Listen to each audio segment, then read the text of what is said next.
Graça e paz, povo de Deus.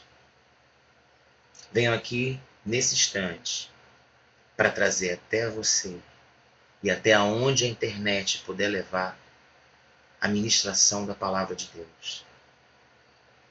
Não vou citar nome de igreja, de nenhuma placa denominacional, nem ao menos o meu nome.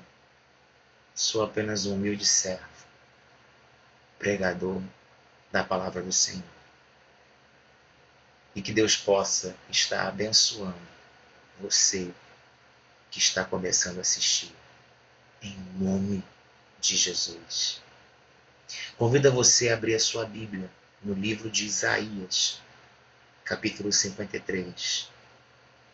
E assim diz a palavra do Senhor. Quem deu crédito à nossa pregação? A quem se manifestou o braço do Senhor? Ele foi subindo como renovo perante ele e como raiz de uma terra seca. Não tinha parecer nem formosura, e olhando nós para ele, nenhuma beleza víamos para que o desejássemos. Era desprezado e o mais indigno entre os homens, homem de dores e experimentado no sofrimento, como um de quem os homens escondiam o rosto. Era desprezado e não fizemos dele caso algum. Verdadeiramente, ele tomou sobre si as nossas enfermidades e as nossas dores levou sobre si. Contudo, nós o consideramos como aflito, ferido de Deus e oprimido. Mas ele foi ferido pelas nossas transgressões e moído pelas nossas iniquidades. O castigo que nos traz a paz estava sobre ele, e pelas suas pisaduras fomos sarados. Versículo 11. Ele verá o trabalho da sua alma e ficará satisfeito com o seu conhecimento. Meu servo, o justo justificará muitos, e as iniquidades deles levará sobre si. Versículo 12. Pelo que darei uma porção entre os poderosos, e com os fortes repartirá ele o despojo, porque derramou a sua alma na morte, e foi contado com os transgressores, pois ele levou sobre si o pecado de muitos, e pelos transgressores intercedeu. Aleluia! Louvado e engrandecido seja a palavra do Senhor. Pai Santo, querido, amado Deus, que nesse instante, Pai, a Tua presença possa encher e invadir esse lugar. Nesse instante, Senhor, que a Tua palavra começa a ser ministrada. Oh, Senhor, toca nos corações. Oh, Pai, começa a abrir o entendimento. Retira, Senhor, todas as amarras, todos os empecilhos. E que a Tua palavra, Senhor, que é viva e eficaz, ela flua como um rio, aonde quer que ela esteja sendo ouvida e assistida. Em nome de Jesus. Amém. Glória a Deus. O Senhor me trouxe uma palavra no livro de Isaías 53, e cujo tema da pregação é Jesus, o sumo sacerdote, e seu sacrifício perfeito. Com a saída de Moisés da terra do Egito e todo o povo de Israel se aventurando no deserto, a fé do povo judeu era constantemente oscilante. Moisés, como referencial e amigo de Deus, buscava suas orientações do Senhor constantemente. E Deus falava a ele face a face e o orientava a levantar um tabernáculo móvel que o acompanharia sobre toda a sua caminhada no deserto até chegarem finalmente ao lugar prometido por Deus. Ao levantar esse tabernáculo, o mesmo era dividido em 3 partes. O primeiro, o átrio, que trazendo para os dias de hoje, É como se fosse o mundo em que vivemos. A segunda parte, o santo lugar, onde ficava a mesa do pão da presença, que hoje significa estar na presença de Deus, comer da sua presença. As pias de espelho de bronze, onde o sacerdote se lavava e bebia de suas águas para se purificar. É na igreja, amados de Deus, aonde nós podemos nos lavar das nossas impurezas, nos lavar pelo sangue precioso de Cristo Jesus, nos purificar dos nossos pecados pelas águas do Espírito Santo, que flui quando a adoração acontece, quando a oração é levantada, quando um coração em arrependimento se põe na presença do Senhor. É ali, é naquele momento, é dentro da casa do Pai, mas não somente na casa do Pai, porque a palavra de Deus diz que aonde 2 ou 3 estiverem reunidos no seu nome, o Senhor estará presente. Mas quando você está em comunhão, junto com a sua igreja, adorando, e a presença manifesta de Deus vem sobre aquele lugar, o Senhor vem para curar, Ele vem para restaurar, Ele vem para transformar, Ele vem para libertar, Ele vem para saciar a sua sede, Ele vem para te abençoar. E a igreja, como um local vivo de adoração, como o corpo do Senhor, ela serve para isso. Ao estar em comunhão com seus irmãos, adorando juntos a Deus, a presença dele vem para te tocar, para mudar o teu caráter e para te fazer mais e mais parecido com o Pai. E naquele lugar onde havia as pias da purificação, havia também o menorá, o candelabro que representa a luz da palavra de Deus. O menorá, o candelabro com 7 velas de 7 braços, aonde saía 7 chamas de fogo, aonde era colocado um azeite para que aquele fogo continuasse dia e noite sem parar, flamejando. Representava a luz da palavra de Deus. Uma vez por ano, o sumo sacerdote, que era Arão, ele entrava na presença de Deus, no Santo dos Santos, e oferecia a aspersão de sangue como oferenda ao Senhor.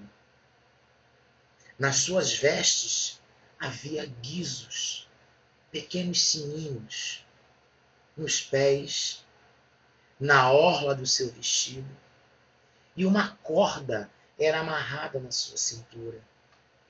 Pois se o sacrifício não fosse perfeito, o sumo sacerdote poderia morrer ao entrar em contato com a glória de Deus.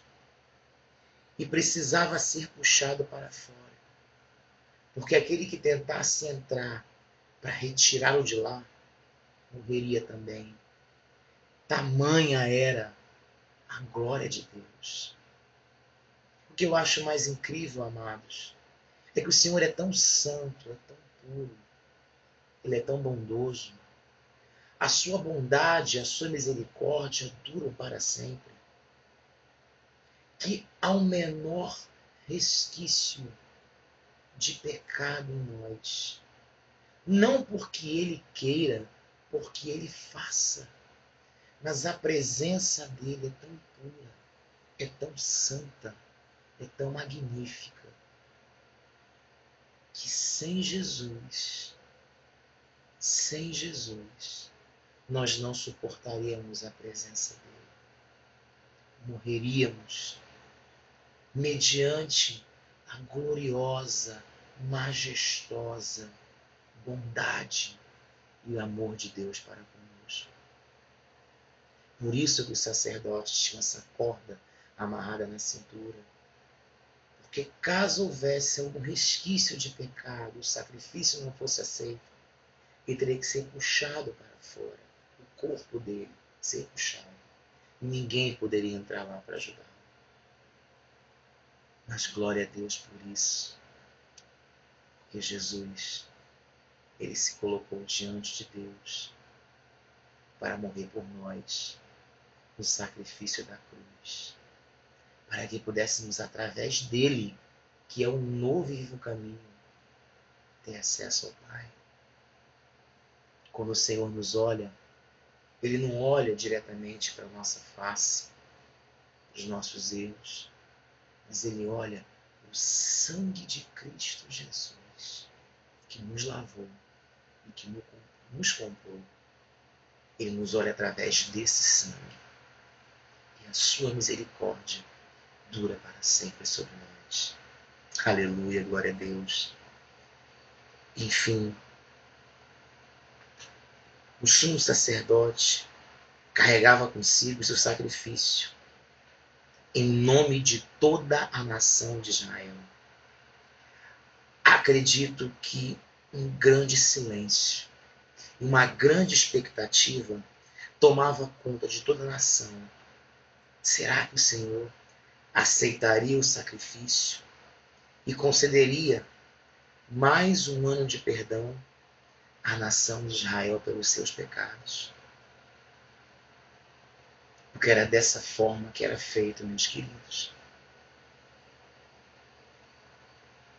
O sumo sacerdote, ele chegava no Santo dos Santos, por detrás do véu, no local onde havia a Arca da Aliança. E como uma nuvem de glória, no dia do sacrifício, aquela nuvem descia sobre o tabernáculo, o santo lugar, o Santo dos Santos.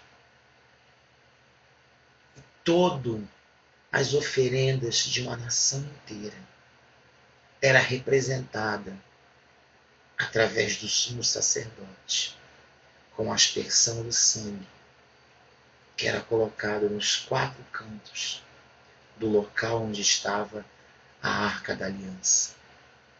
Se o Senhor aceitasse aquela aspersão do sangue, aquele sacrifício, Israel teria, a nação inteira, um ano de perdão pelos seus pecados.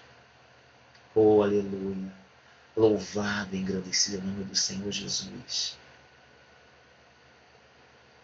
Porque hoje em dia nós não precisamos mais de sacrifícios, de sangue de animais. Não precisamos mais de oferenda de flor de farinha ou de algum cereal. Porque o Senhor se fez sacrifício por nós na cruz, para estarmos na presença dele, adorando, contemplando a beleza da sua majestade. Vocês podem imaginar a alegria e a celebração do povo quando o sumo sacerdote saía com as mãos levantadas e com um grande sorriso nos lábios, lá de dentro do Santo dos Santos.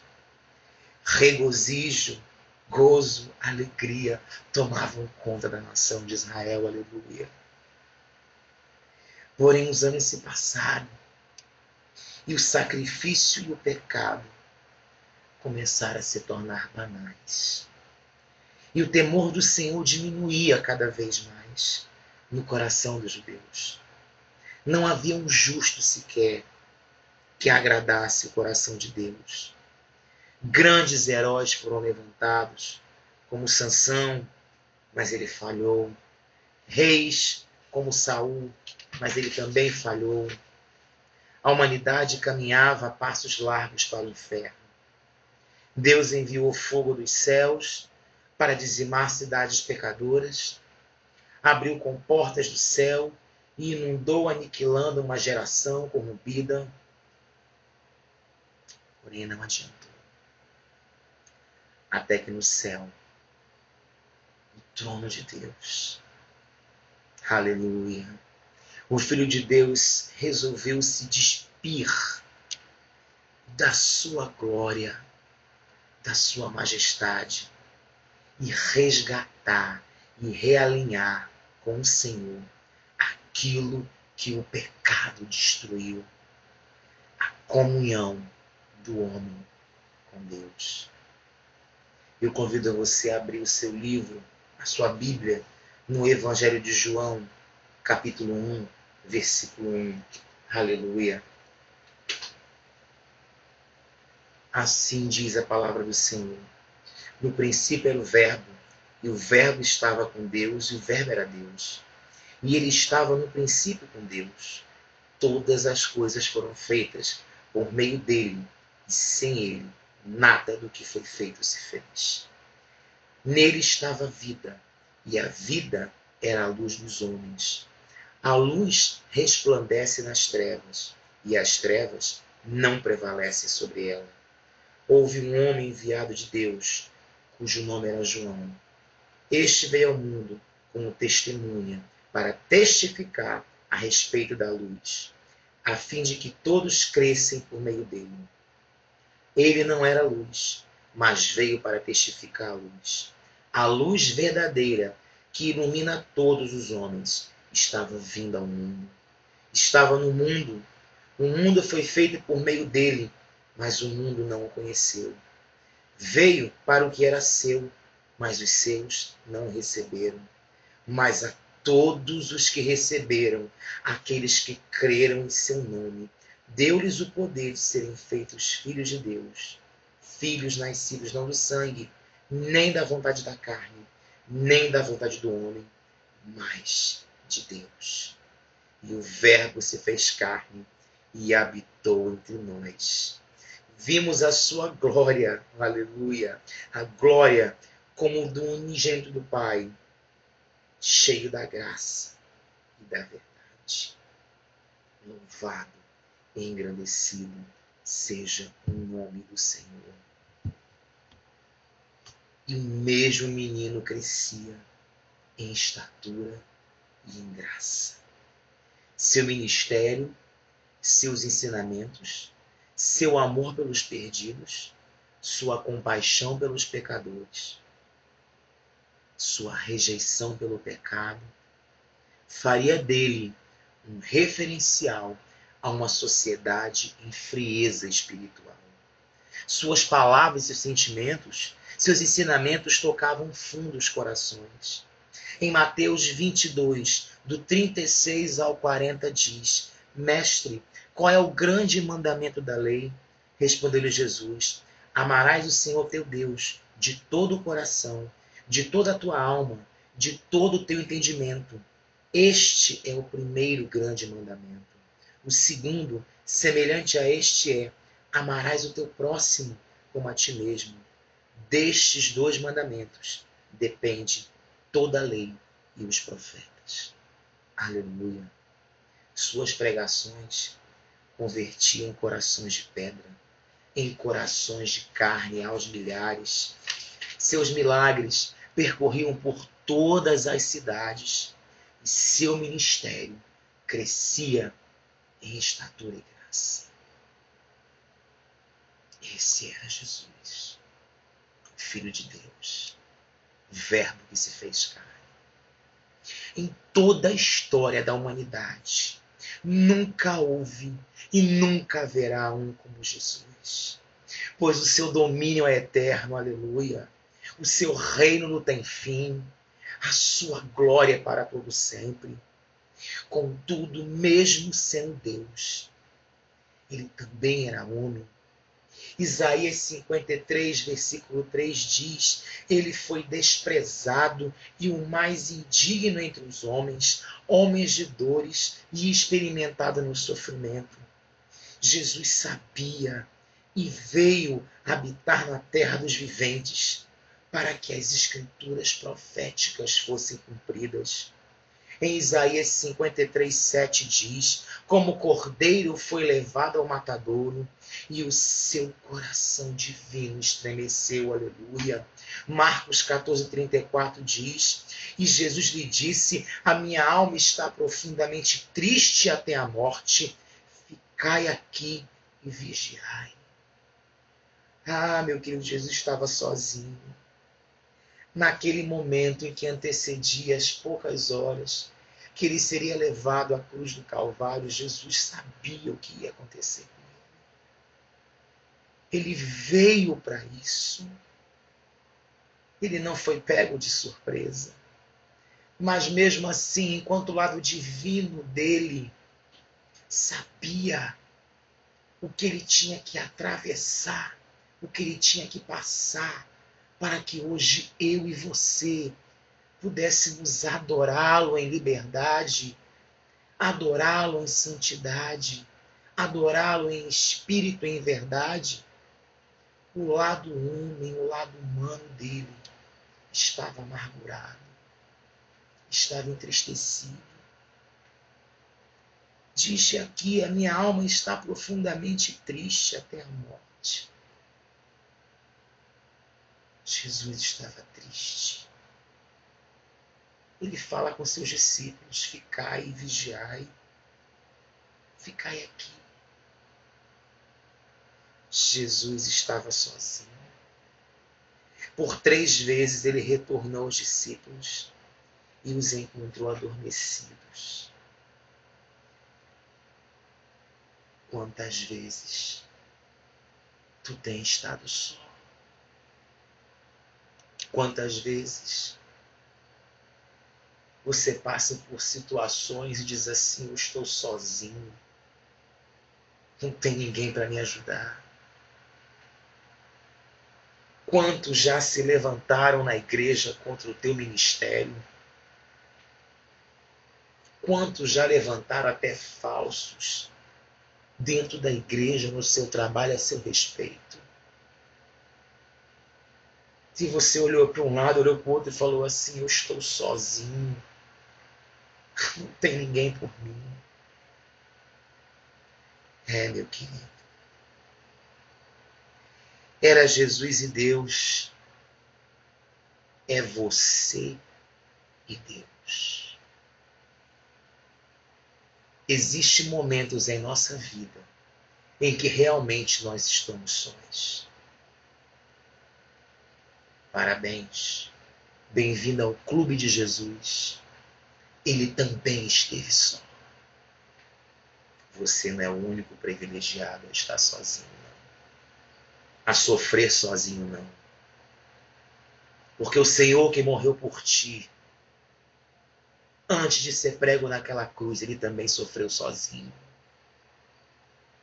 E se ele passou, quem somos nós para não passarmos também? Mas do mesmo modo que naquele instante não havia um amigo, um discípulo, um parente, era ele Deus. Você pode estar passando por uma situação em que não há um amigo, um parente. Sorria, porque agora é você e Deus. Você só tem a Ele, ao Senhor, para te socorrer. E o salmista diz: elevo meus olhos para os montes, de onde virá o meu socorro? O meu socorro vem do Senhor. O teu socorro também vem do Senhor. Aleluia. Marcos 14:36 diz: Abba, Pai, todas as coisas te são possíveis. Afasta de mim esse cálice. Não seja, porém, o que eu quero, e sim o que tu queres. Ah, meu irmão, tens causa na mão do Senhor. Eu te convido a trazer a memória, aleluia, nesse instante. todas as causas que você tem colocado na mão do Senhor. Traga a tua memória, traga ao teu coração cada oração que você fez, cada pedido que você fez, aquela bênção que você espera há muito tempo e até agora não chegou. Você pergunta por quê? Eu te convido a dizer, assim como Jesus disse. Será que você tem coragem de dizer isso? Ah, Senhor, todas as coisas te são possíveis, mas aquela bênção só me conceda se realmente for da tua vontade. Não faça o meu querer, mas faça o teu querer na minha vida. Eis o duro exercício de ser crente. Se colocar por completo nas mãos do Senhor. E entender que nem sempre aquilo que nós queremos para nós é o que Deus realmente quer para nós. É aprender, é se pôr no centro da vontade do Pai. É aprender que os sonhos de Deus para você são muito maiores do que os sonhos que você tem para você. Aleluia. Mas eis que é chegada a hora e todo o inferno se põe de pé para ver a prisão do Filho de Deus. Creio que no céu, por um instante, houve um silêncio. Aleluia. Eu creio que naquele instante em que todo o inferno se levantou para ver de pé a prisão do Filho de Deus, eu creio que também, meus queridos, houve um silêncio nos céus. Que os anjos se calaram, que os instrumentos pararam de tocar e que o Pai, o próprio Deus, o Senhor, se inclinou para ver o seu filho sendo preso, acorrentado pela mão dos homens. O meu Deus é um Deus de emoção. Ele é um Deus de razão, mas ele também é um Deus de emoção. Meu Deus se alegra. Meu Deus se indigna. Meu Deus se entristece. E eu creio que naquele instante o Pai, ao ver o seu filho sendo algemado, amarrado em correntes como um animal, esbofeteado, em prol de nós, ele chorou. Um soluço deve ter cortado o céu naquele instante. E lágrimas devem ter descido dos olhos do Pai. Seu Filho amado, Jesus, estava nas mãos dos pecadores por escolha própria, por mim e por ti. Jesus é levado a Caifás, de Caifás a Pilatos. Uma vez por ano, Pilatos concedia liberdade a um prisioneiro e outro ele condenava à morte.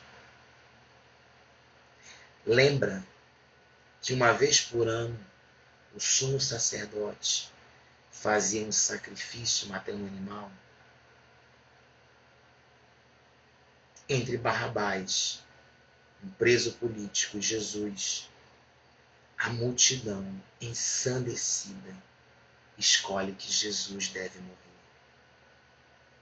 Jesus agora é como um cordeiro que deve morrer. Seu corpo já se encontrava fraco e debilitado. 40 chicotadas, menos uma, haviam dilacerado as suas costas. Naquela época existia um instrumento que era um chicote com vários fios. E na ponta do chicote de couro,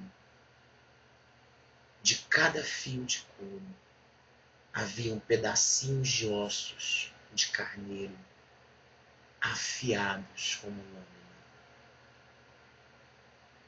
Um corte, uma chicotada, com 12 tiras de couro, equivaliam a 12 dilacerações na pele.